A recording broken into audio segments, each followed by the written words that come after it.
মাধ্যমে আজকের আমরা কার্যক্রম উদ্বোধন করতে যাচ্ছি।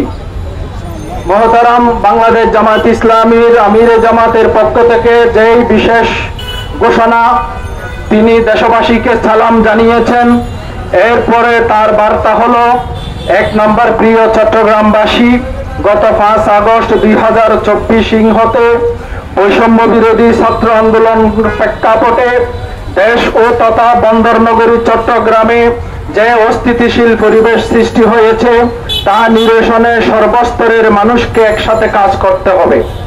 বর্তমান পরিস্থিতি হতে দ্রুত উত্তরণের লক্ষ্যে নিম্নের নির্দেশনাসমূহ সকলকে মেনে চলার জন্য বিনীত অনুরোধ করছি। ক, প্রতিহিংসার বশবর্তী হয়ে আইন নিজের হাতে তুলে নেবেন না। খ, নিজ নিজ এলাকায় জাত, ধর্ম, বর্ণ নির্বিচারে সকল গোত্রের মানুষের নিরাপত্তা ও ধর্মীয় উপাসনালয়ের নিরাপত্তা নিশ্চিত করুন। দেশের কোনো সম্পদ নষ্ট করবেন না। গ, নিজ নিজ পাড়া এলাকায় জনগণের জানমাল রক্ষায় একযোগে কাজ করুন। লুট, চুরি, ডাকাতি প্রতিহত করতে সহযোগিতা করুন।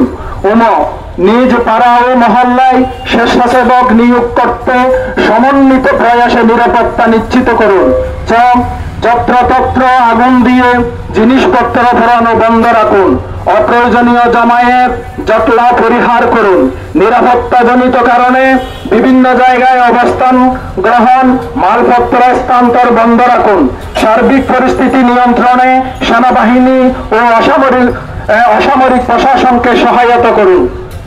এই ছিল বাংলাদেশ জামায়াত ইসলামীর আমিরে জামাত জনাব ডাক্তার শফিকুর রহমানের পক্ষ থেকে জনগণের প্রতি, দেশবাসীর প্রতি আহ্বান। আমরা এই আহ্বানটুকু কোতোয়ালি থানা জামাতের পক্ষ থেকে, বাংলাদেশ শ্রমিক কল্যাণ ফেডারেশনের পক্ষ থেকে প্রতিটি এলাকায় মাইকিং হবে। এই বিষয়গুলি পালন করার জন্য একজন নাগরিক হিসাবে আমরা এগিয়ে আসবো ইনশাআল্লাহ। আমি আবারও বাংলাদেশ জামায়াত ইসলামীর আমির ডাক্তার শফিকুর রহমানের পক্ষ থেকে কিছু নির্দেশনা আপনাদের সামনে আবারও পেশ করছি। আমি বাংলাদেশ জামায়াত ইসলামীর কোতোয়ালি থানার সেক্রেটারি, আমার পাশে বাংলাদেশ শ্রমিক কল্যাণ ফেডারেশন কোতোয়ালি থানার সম্মানিত সভাপতি আছেন, আমাদের আলকরণ ওয়ার্ডের জামাতের নেতৃবৃন্দরা এবং শ্রমিক কল্যাণের নেতৃবৃন্দরা এখানে উপস্থিত আছেন এবং সমগ্র দেশবাসী, চট্টগ্রামবাসী এখানে উপস্থিত আছেন।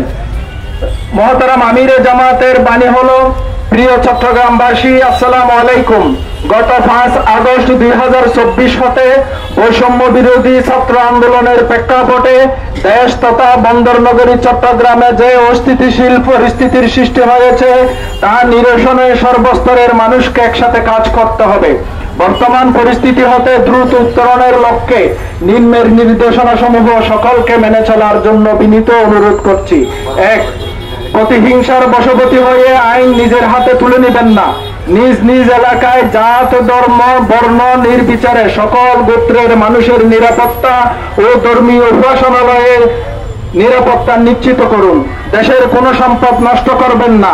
নিজ নিজ পাড়া এলাকায় জনগণের জানমাল রক্ষায় একযোগে কাজ করুন। লুট, চুরি, ডাকাতি প্রতিহত করতে সহায়তা করুন। নিজ পাড়া ও মহল্লায় স্বেচ্ছাসেবক নিয়োগ করত সমন্বিত প্রয়াসে নিরাপত্তা নিশ্চিত করুন। যত্রতত্র আগুন দিয়ে জিনিসপত্র ভরানো বন্ধ রাখুন। অপ্রয়োজনীয় জামায়াত জটলা পরিহার করুন। নিরাপত্তাজনিত কারণে বিভিন্ন জায়গায় অবস্থান গ্রহণ, মালপত্র স্থানান্তর আপাতত বন্ধ রাখুন। সার্বিক পরিস্থিতি নিয়ন্ত্রণে সেনাবাহিনী ও অসামরিক প্রশাসনকে সহযোগিতা করুন। সবাইকে ধন্যবাদ। আসসালামু আলাইকুম ওয়া রাহমাতুল্লাহ। এখন আমাদের মাইকিং এর কার্যক্রম